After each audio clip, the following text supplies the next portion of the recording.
Ale godi. Tede nyamendit. Iba dong itu. Chawre torok. Lu nere balwa. Anga, Kat kunen. nanga, Ni bule ga dia. uti anga. Elanga marbe atoken jawalok jai. Elanga marbe atoken jawalok jai. Gol bule mana wadanen, gol bule mana wadanen bule.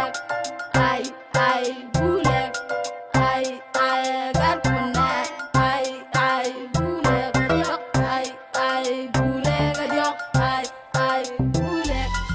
Nyanan korban wan gat bulak gat bulbek chaman wilak agan walo ko diok aka bulak gat diok kada jor ko kul diok alang dio je chawling do ru te ke cheling anor ke jikkan ki ro korum duk ko nar gat kir ke an por jol go dit gat kunan Elanga marbe atoken jawalok jai. Elanga marbe atoken jawalok jai.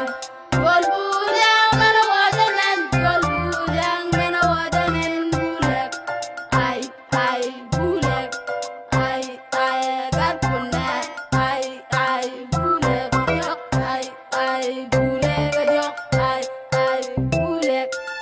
Burjori cheng tokai an to mo nyite won kai takne la bula put an kon ko ngoto pot bur chongo koy dol toan egan ba che lu toan nyir meng re chemi chok kon mere ne ra bi chok man bola nyamu bar nyam te tik tan to war mong do bare ni to jo mong bi ko ko hokti josh nyam ko lenga kel an bi nang wi ko to kel Elanga marbe atoken jawalok jai. Elanga marbe atoken jawalok jai.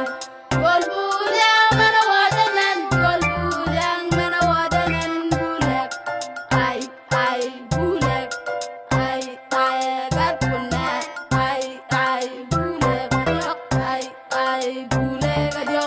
Ai bulek. Before Namadi, Chagandi, Papa Jababi, and the blood Chakatongi, Minyaka Nyere Cheng, Maduraka Buracheng, Yanan Tolbiria, and Bigo Mani Wariam, Pachengo Kanyamoriam, Obadiang Miro the Yap, the Neton Yakit, and Jero Data Ganit, Nikiko Colagor and Yatiko, Chicada Rule, Charling Chakakuru, when an Andolmachar, what I share my char, Kamaya and Pamas, Kay Spot and Pamas, Picking a mirror, Epamas.